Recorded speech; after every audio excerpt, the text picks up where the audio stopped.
Speed न्यूजमध्ये आपल्या सगळ्यांचं स्वागत। आपण पाहताय न्यूज 18 लोकमत। बघूयात अनेक महत्त्वाच्या बातम्यांचा वेगवान आढावा। भारतातील हिंदू मुस्लिमांचे पूर्वज एकच आहेत। देश पुढे नेण्यासाठी सर्वांनी सोबत राहावं असं वक्तव्य सरसंघचालक मोहन भागवत यांनी केले। भागवत आणि मुस्लिम विचारवंत यांच्यात संवाद झाला आणि त्यावेळी ते बोलत होते।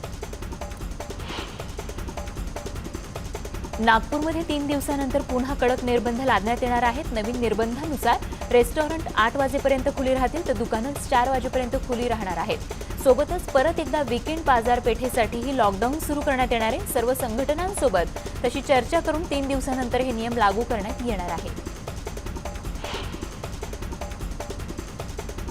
पूरग्रस्तांबाबत राजू शेट्टी यांच्या शिष्टमंडळाने मुख्यमंत्री उद्धव ठाकरे यांची भेट घेतली। या भेटीत सकारात्मक चर्चा झाली असल्याचं नगरविकास मंत्री एकनाथ शिंदे यांनी म्हटलंय।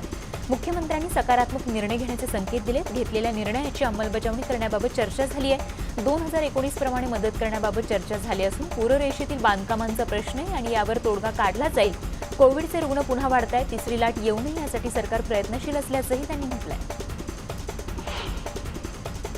तर गर्दीला निमंत्रण देणारे सर्व राजकीय आणि धार्मिक कार्यक्रम स्थगित करण्याचं आवाहन मुख्यमंत्री उद्धव ठाकरे यांनी केले। सर्व राजकीय पक्ष आणि संघटनांना हे आवाहन करण्यात आले। जनतेचं आरोग्य महत्त्वाचे, उत्सव नंतरही साजरे करू शकतो असं मुख्यमंत्र्यांनी म्हटले। हे उघडा ते उघडा या मागण्या ठीक आहेत, पण त्यातून धोका वाढलाय। प्रत्येकानं नियम आणि मर्यादा पाळल्या तर पुन्हा कडक निर्बंध लावण्याची वेळ येणार नाही आणि म्हणूनच शिवसेनेसह सर्वच राजकीय पक्षांना आवाहन करत आहे की आपण सगळ्यांनी शहाणपणानं वागून लोकांच्या जीवाचं रक्षण करायला हवं असं मुख्यमंत्री म्हणाले। गर्दी होईल असा एकही राजकीय कार्यक्रम घेण्यास पक्षाच्या वतीनं मनाई करण्यात आली असून तसे कार्यक्रम पक्षाच्या माध्यमातून होणार नाहीत ही पक्षाची भूमिका असल्याची माहिती राष्ट्रवादी काँग्रेसचे मुख्य राष्ट्रीय प्रवक्ते आणि अल्पसंख्याक मंत्री नवाब मलिक यांनी दिली आहे।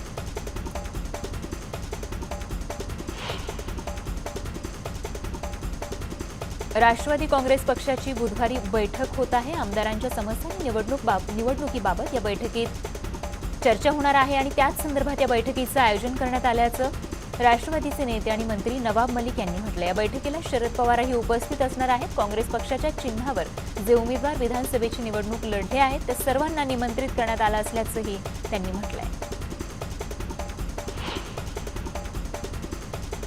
बुलढाण्यात राज्याचे अन्न आणि औषध प्रशासन मंत्री राजेंद्र शिंगणेंच्या उपस्थितीत राष्ट्रवादीचा मेळावा पार पडला। या मेळाव्यात शिंगणेंनी चक्क कार्यकर्त्यांना रस्त्यावर उतरून आंदोलन करण्याचा सल्ला दिलाय। तर तिकडे डोंबिवलीमध्येही राज्याचे गृहनिर्माण मंत्री जितेंद्र आव्हाड यांनी देखील राष्ट्रवादी कार्यकर्ता मेळाव्याला उपस्थिती लावली आणि या मेळाव्याला देखील शेकडोंनी कार्यकर्त्यांनी गर्दी केली होती आणि त्यामुळे जिकडे मुख्यमंत्री गर्दी न करण्याचं आवाहन करतायत तर तिथेच राज्याचे मंत्रीच कार्यकर्त्यांचे मेळावे घेत आहेत। गणेशोत्सव अवघ्या काही दिवसांवर आलाय। अशातच सर्व चाकरमान्यांना गणेशोत्सवासाठी गावाकडे जाण्याचे वेध लागलेत आणि याच पार्श्वभूमीवर दरवर्षीप्रमाणे यंदाही गणेशोत्सवासाठी गावाकडे जाणाऱ्या चाकरमान्यांची कोणतीही गैरसोय होऊ नये यासाठी मुंबई गोवा पुणे एक्सप्रेस टोल माफ करण्याचा निर्णय घेण्यात आलाय अशी माहिती स्वतः नगरविकास मंत्री एकनाथ शिंदे यांनी दिली आहे।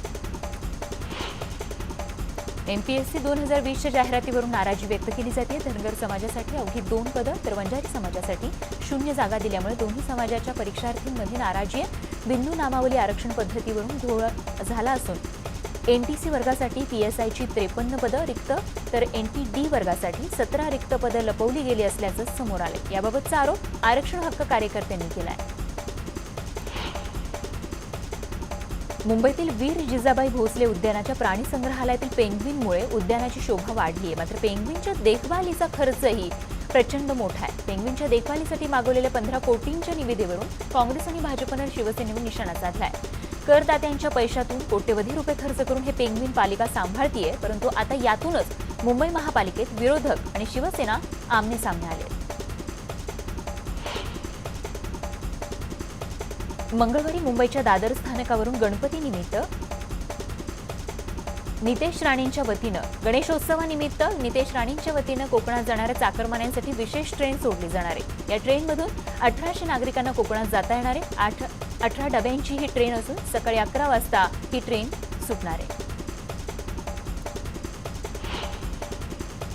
बेळगाव महापालिका निवडणुकीत महाराष्ट्र एकीकरण समितीला मोठा फटका बसला। बेळगावमध्ये करण्यात आलेल्या प्रभाग रचनेमुळे मतविभाजन झालं आणि त्यातच भाजपने सर्वाधिक 85 जागा जिंकल्या आहेत. आतापर्यंत भाजपचे 30 उमेदवार विजयी झाले असून काँग्रेसला 7 जागांवर विजय मिळाला. महाराष्ट्र एकीकरण समितीचं या निवडणुकीत पानिपत झालं असून त्यांचे फक्त 2 उमेदवार विजयी झाले. या निवडणुकीत एकीकरण समितीला नेमका कशाचा फटका बसला, भाजपनं नेमकं काय केलं, काँग्रेस आणि एमआयएमने नेमकी काय रणनीती आखली, कर्नाटक सरकारनं कोणती रणनीती आखली, याची चर्चा सुरू आहे. बेळगावमध्ये मराठी माणूस हरला म्हणून पेढे वाटले जातात ही नादानी असल्याची टीका संजय राऊतांनी केली आहे. बेळगाववर मराठी माणसाचा हक्क राहू नये यासाठी कर्नाटक सरकारनं हा पराभव घडवून आणल्याचा आरोपही संजय राऊतांनी केला आहे. बेळगावमध्ये हुल्लडबाजांवर पोलिसांनी लाठीमार केला. बेळगाव पालिका निवडणुकीचा निकाल लागल्यानंतर पोलिसांनी हा लाठीमार केला आणि त्यामुळे काही काळ मतमोजणी केंद्राबाहेर तणावाचं वातावरण होतं. या निवडणुकीत भाजपनं मुसंडी मारली आहे. मंदिरं उघडण्यासाठी औरंगाबादमध्ये मनसेनं आंदोलन केलं. यावेळी मंदिराबाहेर मनसेनं घंटानाद आंदोलन केलं. सरकार इतर गोष्टी सुरू करतं, मात्र मंदिरं उघडत नसल्यानं मनसेनं सरकारविरोधात घोषणाबाजीही केली. रत्नागिरी जिल्ह्यातील आंजर्ली पाठोपाठ मिरकरवाडा बंदरातही नौका बुडाल्याची घटना घडली. आलमगीर हाफिज यांच्या मालकीची बैतूल रिझवान ही नौका बुडाल्याची घटना घडली असून या बोटीवरील 4 खलाशांनी चक्क समुद्रात उड्या टाकून आपला जीव वाचवला. बातमी सोलापुरातून. सोलापूरच्या पुण्यश्लोक अहिल्यादेवी होळकर विद्यापीठातल्या स्मारकावरून नवा वाद उफाळलाय. धनगर समाजाचे कार्यकर्ते विरुद्ध विद्यापीठ प्रशासन असा नवा संघर्ष आता बघायला मिळतोय.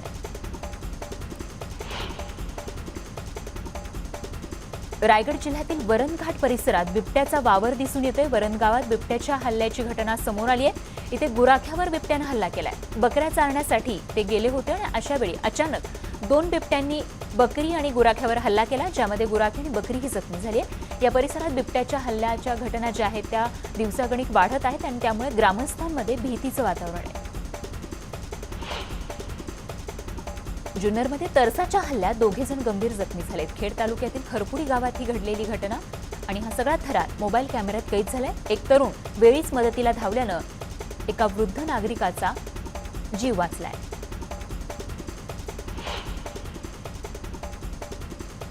गुहागरमधील साखरी आगर इथे बिबट्या विहिरीत पडल्याची घटना घडली. भक्ष्याचा पाठलाग करत असताना हा बिबट्या विहिरीत पडला, मात्र विहिरीत कठड्याचा आधार मिळाल्यामुळे तो वाचलाय.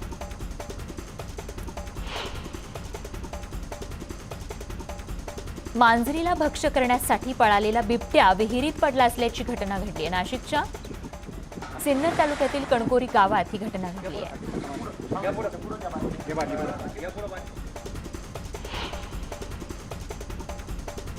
वाहनाच्या धडकेत बिबट्याचा मृत्यू झाल्याची घटना अमरावतीतील नागपूर मुंबई राष्ट्रीय महामार्ग क्रमांक 6 वर घडली आहे.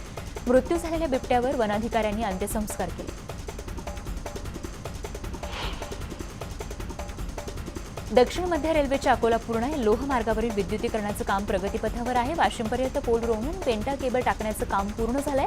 दरम्यान 2024 पर्यंत या लोहमार्गावरील विद्युतीकरणाचं काम पूर्ण होणार असल्यामुळे एक्सप्रेस गाड्यांची संख्या वाढून जिल्ह्याच्या विकासात भर पडणार आहे. सध्या लोहमार्गावर राजधानी एक्सप्रेस, पॅसेंजर आणि आधुनिक डेमू रेल्वेसह डझनभराहून अधिक गाड्या धावत आहेत.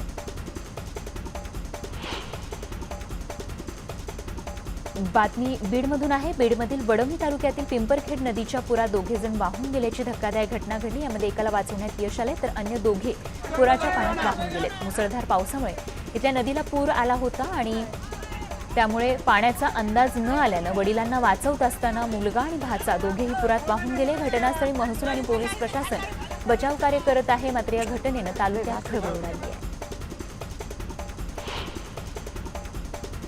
बैलाप्रती कृतज्ञता व्यक्त करणारा सण म्हणजे पोळा सण. पण सलग दुसऱ्या वर्षी कोरोनामुळे या सणावरती निर्बंध आहेत आणि त्यामुळे शेतकऱ्यांमध्ये नाराजी आहे. 2 वर्षांपासून कोरोनाचं सावट आहे आणि त्यामुळे शेतकऱ्यांना पोळा सण त्यांच्या मनाप्रमाणे साजरा करता येत नाहीये. सलग दुसऱ्या दिवशी शेतकऱ्यांनी यंदा ही मागच्या वर्षीप्रमाणेच पोळ्याचा सण साध्या पद्धतीनंच साजरा केलेला आहे. तर यावेळी काही प्रश्नही शेतकऱ्यांनी विचारलेत की राजकीय नेत्यांच्या सभांना हजारोंची उपस्थिती असताना केवळ शेतकऱ्यांच्या सणावरतीच निर्बंध का सरकार लादतंय असा देखील प्रश्न यावेळी शेतकऱ्यांनी केलाय. कोरोनाचं सावट असलं तरी मनमाड मालेगावसह नाशिकच्या ग्रामीण भागात शेतकऱ्यांनी पारंपरिक पद्धतीने उत्साहाच्या वातावरणात बैलपोळा सण साजरा केला. तर दुसरीकडे पोळ्याचं औचित्य साधून लासलगाव पाठोपाठ येवला बाजार समितीनं कांद्याचे लिलाव सुरू ठेवून अमावस्येला 50 वर्षांपासून सुरू असलेली लिलाव बंद ठेवण्याची अंधश्रद्धा मोडीत काढली.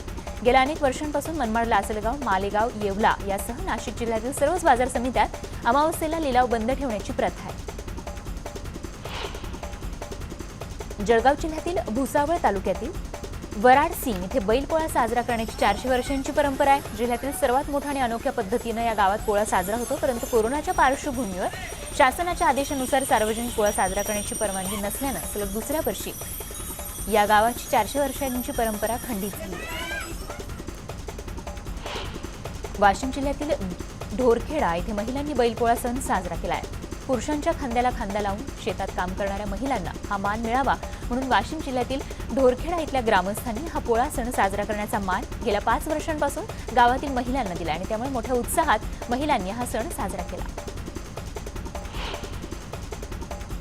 धरणगाव तालुक्यातील पाळधी इथल्या राहत्या घरी पालकमंत्री गुलाबराव पाटील यांनी सर्जा राजाचं पूजन करून पोळा सण साजरा केलाय. तर जिल्हावासियांनाही त्यांनी पोळा सणाच्या शुभेच्छा देताना नियमांचं पालन करण्याचं आवाहन केलं.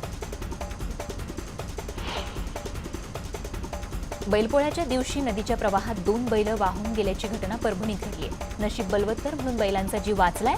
बैलांचा पाण्यात वाहून जातानाचा हा व्हिडिओ न्यूज 18 लोकमतच्या हाती लागलाय.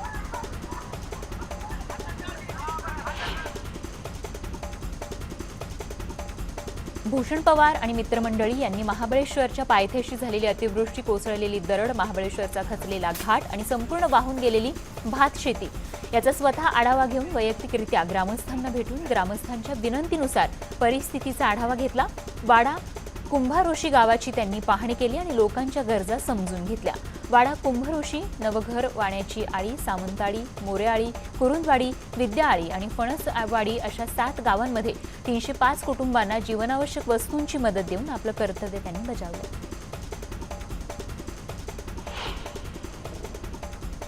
आणि या सगळ्या महत्त्वाच्या बातम्यांसोबतच स्पीड न्यूज या बुलेटिनमध्ये एक छोटासा ब्रेक. लगेच परत येतं. बघत रहा न्यूज 18 लोकमत.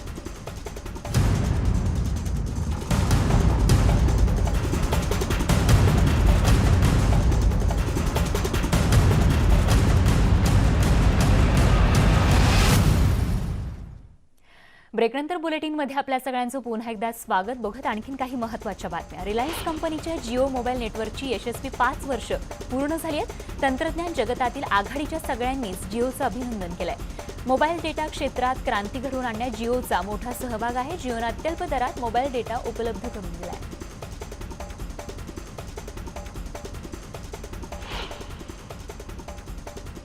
आणि बातमीनंतर आता बघूया टॉप 3 न्यूज.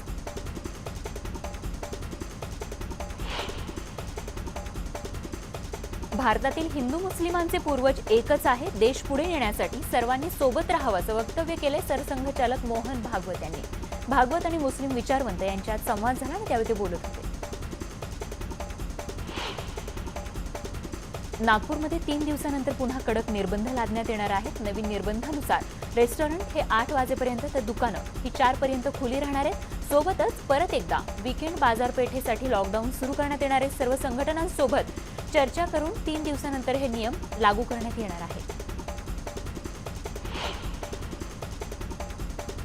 गणेशोत्सव अवघ्या काही दिवसांवर येऊन ठेपलाय. अशातच सर्व चाकरमान्यांना गणेशोत्सवासाठी गावाकडे जाण्याचे वेध लागलेत आणि याच पार्श्वभूमीवर दरवर्षीप्रमाणे यंदाही गणेशोत्सवासाठी गावाकडे जाणाऱ्या चाकरमान्यांची कोणतीही गैरसोय होऊ नये यासाठी मुंबई गोवा पुणे एक्सप्रेस टोल माफ करण्याचा निर्णय घेण्यात आलाय आणि त्या संदर्भातली माहिती नगरविकास मंत्री एकनाथ शिंदे यांनी दिली आहे.